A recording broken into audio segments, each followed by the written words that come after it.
What's going on, YouTube world? Just woke up not too long ago.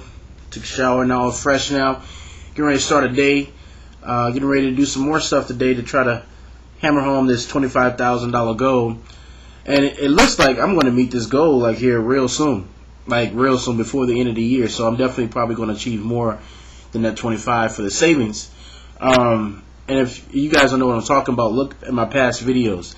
But I just want to talk a little bit about something about, I hear a lot of people, still talking about the economy's bad and all this other kind of stuff, whatever, and, oh, poor us, what we going to do, there's no jobs or whatever. And I just wanted to talk about a couple of things because I'm from the school of thought that I don't believe in whining. You can call that from the military, you can call that from whatever, my upbringing, me growing up in a poor background, whatever, but I don't believe in whining, and I come from the school of thought that there's always an answer.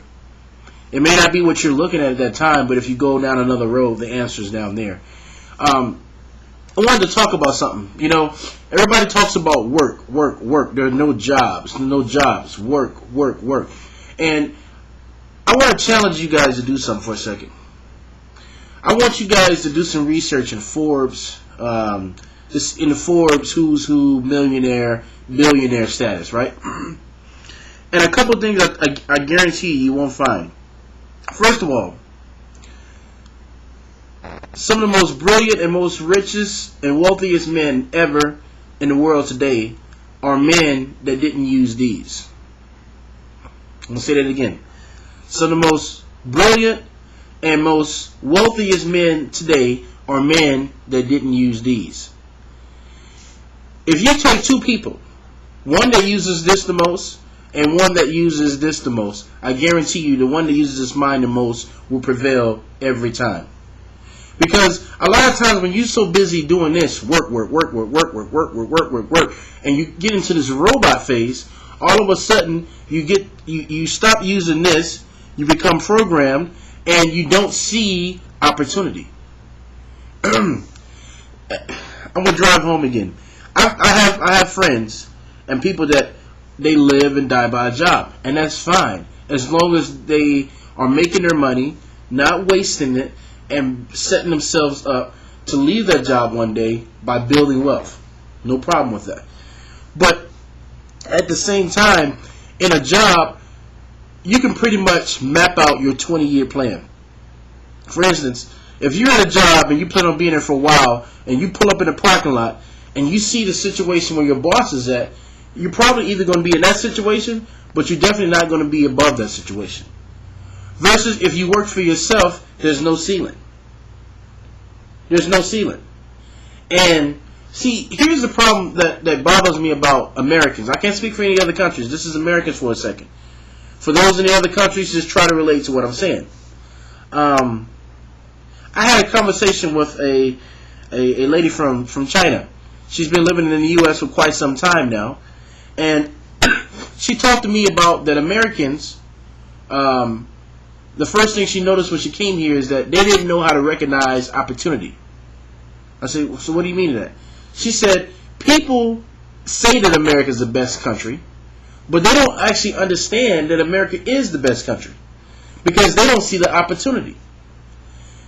The example, I've heard of people who are from other countries. They come here with, I heard of one guy that came here with $25 in his pocket from another country. I think the country was Russia, if I'm not mistaken, or Ukraine. But anyways, $25 in his pocket, and 25 years later, he was a millionaire. So my question is, what did that guy see that people in this country don't see? And I'm going to give you another example. I remember walking into my uncle's house, and when I walked into the house, they have a lot of dogs inside the house. And there was this stench. There was this like, oh my gosh, this stench just kills me. What's going on in here? Like, this stench is bad. After sitting in that house for 30 minutes, I no longer smelled the smell. And I was like, oh my gosh, I became accustomed to this smell. And that's what I think has happened to Americans. We have been living in this country for so long, we've lost our smell.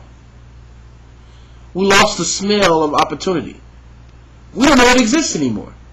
We think that all hope is lost, The jobs are gone. What are we going to do? We're a consumer nation because we love building. I mean, we love spending money on things. Majority of Americans spend money, right? Only a small percentage make things. Only a small percentage have that entrepreneur spirit. And that small percentage actually keeps this country alive. It keeps that entrepreneur spirit alive. That small percentage is the ones that when people hear of America, they're like, wow, America's a great country. The rest of us are just spending like crazy. Oh, what are we going to do? We got to go get some more. They got to sell. Oh, they got a car. That's us. Because I can just look in just in that circle. Only a small percentage of people like to talk about money because very few people are really great at money. People don't like talking about things that they're not great about. So I just want to do what I can to stop this whining. I just want to change someone's mind and say, look, this whining thing ain't working. We have to do something that's going to bring about positive change. We can't change Washington. Only thing we can change right now is ourselves. So what is the best way to get in the situation I'm from now into a better situation? And I tell you right now, that's going to be thinking outside the box. Okay? So I'm not going to ramble on too much longer. You know, I try to keep my videos short, to the point. But getting ready to go out to Miami tomorrow. Yeah, Miami tomorrow. Because I'm getting ready to do my trip to Nicaragua. So I have my portable camera. And I'll be giving videos from there, just showing you guys the country. I heard it's beautiful. I'm going to find out. So, as of right now, nice talking to you guys. Signing off.